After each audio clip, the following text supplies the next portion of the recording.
Now, Asian markets largely traded with a negative bias. This as a third of the world is currently on lockdown to curb the spread of the coronavirus. And this also follows the IMF declaring on Friday that the world is now in a recession, adding that it will be worse than in 2009 following the global financial crisis. However, Australian markets surged 7% on the back of a generous government stimulus program announced. Japanese markets ended the day in negative territory. Expectations of an extended global recession is terrible news for this economy, which is a big exporter of goods. However, its Prime Minister, Shinzo Abe, has promised to announce a significant stimulus program for that economy. The Nikkei share index closed down 1.6%. Hong Kong stocks were heavily swayed by an anticipation of a global recession. The Hang Seng index ended the day down 1.32%. Mainland China also slid, but not to the same degree. The Shanghai Composite Index closed down 0.9% on the day. In the United States, last week, Friday, sentiment continued to be rattled on the U.S. markets on Friday. This is a number of coronavirus cases continued to rise and, of course, concerns around a global economic recession. It also followed a report showing that close on 3.3 million Americans had filed for unemployment benefits, illustrative of the damage that lockdowns in a number of states has had on the employment situation in that country. The Dow Jones Index ended the day down 4.06%. The S&P 500 declined by 3.4%, while the tech-heavy Nasdaq also lost ground to the tune of 3.8% at the close. Well, as mentioned, global markets are broadly down today as the coronavirus pandemic worsens and following U.S. President Donald Trump announcing that social distancing measures are to be extended to at least the 30th of April. Oil was also knocked by the prospect of further disruption to the U.S. economy, with Saudi Arabia apparently determined to pursue a price war with Russia and American producers to regain market share. U.S. Western Texas Intermediate oil prices dipped below $20 a barrel at one stage earlier today. The local equities market is subdued on the back of similar reasons, but also for the fact that Moodys downgraded the country's sovereign credit rating to junk status on Friday night, with the likes of the financial counters particularly hard hit. Let's take a look at the market indicators.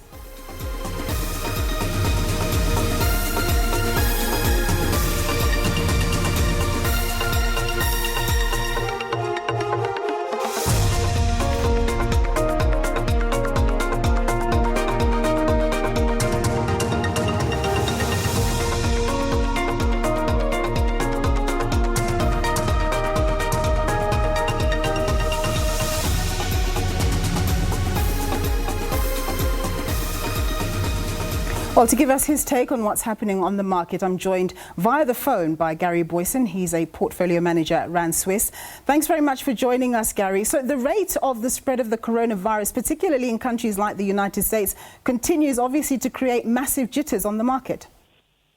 Absolutely. Hi, Nancy. If you look at what's happening, we are seeing markets after a very, very strong bounce Tuesday, Wednesday, Thursday last week are back, are heading lower. Part of it is obviously the shutdowns, and that's certainly, I think, got everyone a little bit jittery. But I think it's also just the uncertainty with which the case numbers are being reported as well. We're seeing cases around the world increasing quite dramatically, and it's very unclear whether this is because there is a more prevalent spread of the virus, or whether it's simply that it's almost selection bias, and it's the fact that we are now having more kits produced, and we have the ability to test more people, and therefore are getting higher numbers in those results. So the data that we're getting is very, very unclear at this stage, and because it's so unclear, that's when markets get nervous. When they're not sure what the lay of the land is, generally they move more towards the safe haven assets. Yeah, we know that the oil prices have been quite under a lot of pressure, and of course I mentioned in the introduction there that there's a price war going on between Saudi Arabia and Russia. But really, how low can this commodity go? Well, it's absolutely astounding what's happening in oil markets. Now, of course, we're having collapsing demand. As we know in South Africa, there are no cars on the road at the moment other than essential services. So it's quite clear that the demand side of the equation is collapsing. But as you said, Saudi Arabia and Russia obviously locked in a price war at the moment, and many oil producers now pumping out, like increasing supply. What that's done is obviously put a lot of pressure on the price, and we've seen things coming down significantly. How low it can go is anyone's guess at this stage. So you've got to remember that there are different types of oil. So what we normally track is Brent crude oil, which is the international price of oil. That's trading around $22.50 per barrel. There was actually, if you look at West Texas Intermediary, which is essentially the U.S. oil, that dipped below $20 a barrel. But there's another type of oil called Wyoming asphalt sour, which is, it's a very specific part of the oil market. That actually went negative. One of the energy groups actually said that due to obviously constrained supply and the inability to store oil, that they would ask people to, essentially, they would pay people to take their oil away. I mean, this is absolutely unprecedented that you can think that oil prices have actually, in a certain segment of the market, gone negative. What does then do to a stock like Sasol, which has obviously really had a hard time? I mean, these levels are so low, they can't possibly be making money at these levels. Yeah, of course, and as was quite well publicized, Sasol didn't put any hedging in place for the oil contracts. I think they have since hedged at slightly higher rates, but if you look at a company like Sasol, absolutely, it's very linked to global oil prices, but it's unfortunately not the only thing that's hampered Sasol's ability to operate. Absolutely, no, oil prices are going to cause problems, but it's really been the execution on that big Louisiana project that has put them in the doldrums. The management changes that they've gone through as well. Yeah. And now obviously the need to raise capital because of the share price collapse. So Sasol is in a lot of trouble at the moment, and only partly, I think, because of low oil prices. A lot of this can be blamed squarely on the previous management. Yeah. So Moodys has a habit of delivering news, good or bad, at midnight when we're all sleeping. And of course, last Friday, they decided to downgrade the South African sovereign credit rating to junk status. We've been told time and time again that South African bonds are included in the World Government Bond Index, and that what would happen is that automatically, once we were downgraded to junk by Moodys, a lot of investors would come out. But it looks as though that's not going to happen just yet. What's your analysis of it? No, so it's interesting, and I think that's also what's led to the, I suppose, unpredictability of the potential moves in financial markets is as you get these big forced passive sellers, so these big index funds that have a specific mandate to either hold South Africa or not hold South Africa, depending on their credit rating, the impact was very uncertain as to what was going to happen. But obviously with the coronavirus and with the huge amount of volatility that we've seen in markets recently, many of the big index providers, FTSE, I think it's the FTSE Russell is the one that actually governs the World Government Bond Index.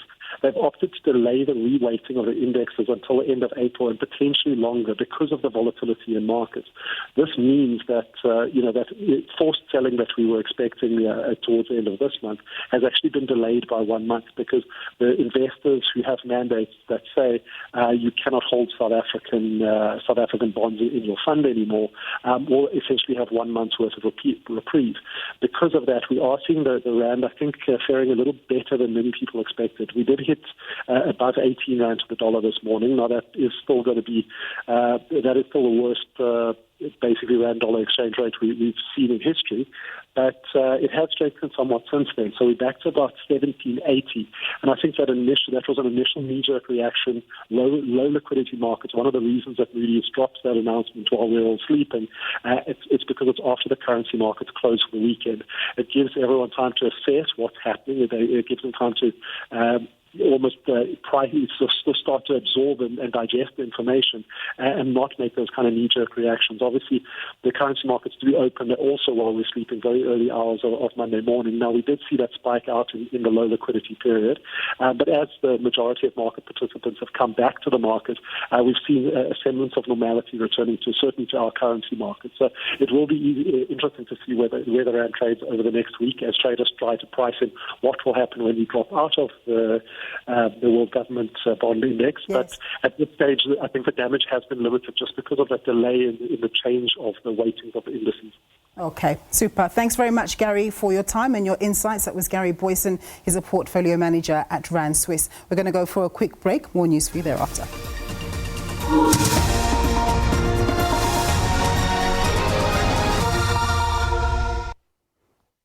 Called